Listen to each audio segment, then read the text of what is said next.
ರಾಜ್ಯದ 25ನೇ ಮುಖ್ಯಮಂತ್ರಿಯಾಗಿ ಸನ್ಮಾನ್ಯ ಡಿ ಕೆ ಶಿವಕುಮಾರ್ ಅವರು ನಾಳೆ ಸಂಜೆ 4:15ಕ್ಕೆ ಪ್ರಮಾಣ ವಚನ ಸ್ವೀಕಾರ ಮಾಡ್ತಾಯಿದ್ದು, ನಾವು ಬನ್ನೂರಿನ ಕಾವೇರಿ ಸರ್ಕಲ್ ಬಳಿ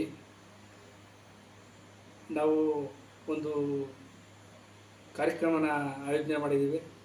ಅದರಿಂದ ಬನ್ನೂರಿನ ಸುತ್ತಮುತ್ತ ಗ್ರಾಮಸ್ಥರು ಹಾಗೂ ಬನ್ನೂರಿನ ಎಲ್ಲ ಸಂಘ ಸಂಸ್ಥೆಯವರು ಹಾಗೂ ಎಲ್ಲ ಜನಾಂಗದ ಮುಖಂಡರು ನಾವು ಈ ಒಂದು ಕಾರ್ಯಕ್ರಮನ ಕಾವೇರಿ ಸರ್ಕಲ್ಲು ಮತ್ತು ಸಂತಮಳ ಬಸವೇಶ್ವರ ಸರ್ಕಲಲ್ಲಿ 7 ಗಂಟೆಗೆ ಆಯೋಜನೆ ಮಾಡಿದ್ವಿ. ಏನು ಈ ಕಾರ್ಯಕ್ರಮದಲ್ಲಿ ಅತಿ ಹೆಚ್ಚು ಸಂಖ್ಯೆಯ ಸಾವಿರಾರು ಜನ ಸೇರ್ತಾರೆ. ಈ ಒಂದು ಕಾರ್ಯಕ್ರಮದಲ್ಲಿ ಬಂಧು ಮಿತ್ರರು ಹಾಗೂ ಎಲ್ಲ ಒಂದೇನು ಅಭಿಮಾನಿ ಇದ್ದಾರೆ, ಡಿ ಕೆ ಶಿವಕುಮಾರ್ ಅಭಿಮಾನಿಗಳು ಹಾಗೂ ಇನ್ನು ಇತರ ಎಲ್ಲ ವರ್ಗದವರು ಕೂಡ ಸೇರಿ ಆಚರಣೆ ಮಾಡ್ತಾಯಿದ್ದೀವಿ. ಆದ್ದರಿಂದ ತಾವುಗಳು ದಯಮಾಡಿ ಬಂದು ಈ ಕಾರ್ಯಕ್ರಮವನ್ನು ಯಶಸ್ವಿಗೊಳಿಸಬೇಕೆಂದು ಮಾಜಿ MLAಗಳಾದಂಥ ಸನ್ಮಾನ್ಯ ಸುನೀತಾ ವೀರಪ್ಪಗೌಡರು ಭಾಗವಹಿಸ್ತಾರೆ. ಹಾಗೆಯೇ ಮಾಜಿ ಪುರಸಭಾ ಅಧ್ಯಕ್ಷರುಗಳು ಕೂಡ ಭಾಗವಹಿಸ್ತಾರೆ. ಇನ್ನು ಹಲವಾರು ಸಂಘ ಸಂಸ್ಥೆ ಮುಖಂಡರು ಕೂಡ ಭಾಗವಹಿಸ್ತಾರೆ.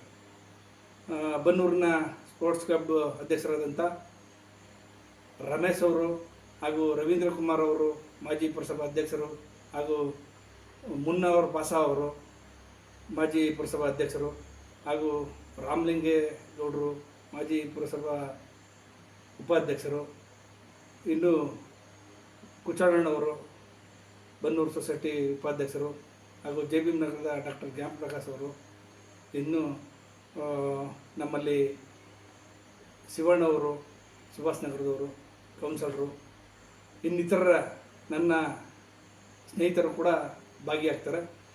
ಇದು ಅತಿ ಹೆಚ್ಚಿನ ಸಂಖ್ಯೆಯಲ್ಲಿ ಅಂತ ಹೇಳಿದ್ರೆ ಬನ್ನೂರು ಸುತ್ತಮುತ್ತಿನ ಎಲ್ಲ ಪ್ರಮುಖರು ಹಾಗೂ ಎಲ್ಲ ಒಂದು ನಮ್ಮ ಕಾರ್ಯಕ್ರಮಕ್ಕೆ ಯಶಸ್ವಿಗೊಳಿಸಬೇಕೆಂದು ಈ ಮೂಲಕ ತಮ್ಮಲ್ಲಿ ಮನವಿ ಮಾಡ್ತಾ ಇದ್ದೀವಿ.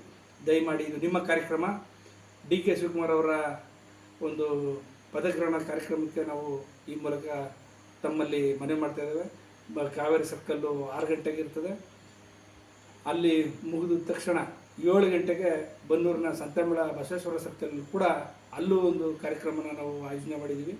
ಎಲ್ಲ ಆಯೋಜಕರು ನಮ್ಮ ಸ್ನೇಹಿತರು ಆಗಿರ್ತಾರೆ ಹಾಗೂ ನನ್ನ ಹಿರಿಯರು ಹಿತೈಷಿಗಳಾಗಿರ್ತಾರೆ. ಆದ್ದರಿಂದ ಎಲ್ಲ ಸಮಾಜದ ಮುಖಂಡರು ಕೂಡ ಭಾಗಿಯಾಗಬೇಕು ಅಂತ ಈ ಮೂಲಕ ತಮ್ಮಲ್ಲಿ ಮನವಿ ಮಾಡ್ತಾಯಿದ್ದೀವಿ.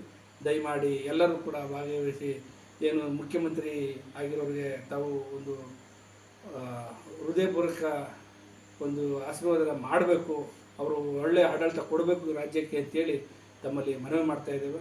ದಯಮಾಡಿ ತಾವೆಲ್ಲರೂ ಬಂದು ಭಾಗವಹಿಸಬೇಕು. ಈ ಮೂಲಕ ಬನ್ನೂರು ರಾಜಾನಂದದಂತ ನಾವು ಮನವಿ ಮಾಡ್ತಾಯಿದ್ದೀವಿ. ದಯಮಾಡಿ ಕರ್ನಾಟಕ ರಾಜ್ಯ ರೈತ ಸಂಘ ಬನ್ನೂರು ದಯಮಾಡಿ ತಾವೆಲ್ಲರೂ ಬರಬೇಕು ಅಂತೇಳಿ ಈ ಮೂಲಕ ಮನವಿ ಮಾಡ್ತಾಯಿದ್ದೀವಿ.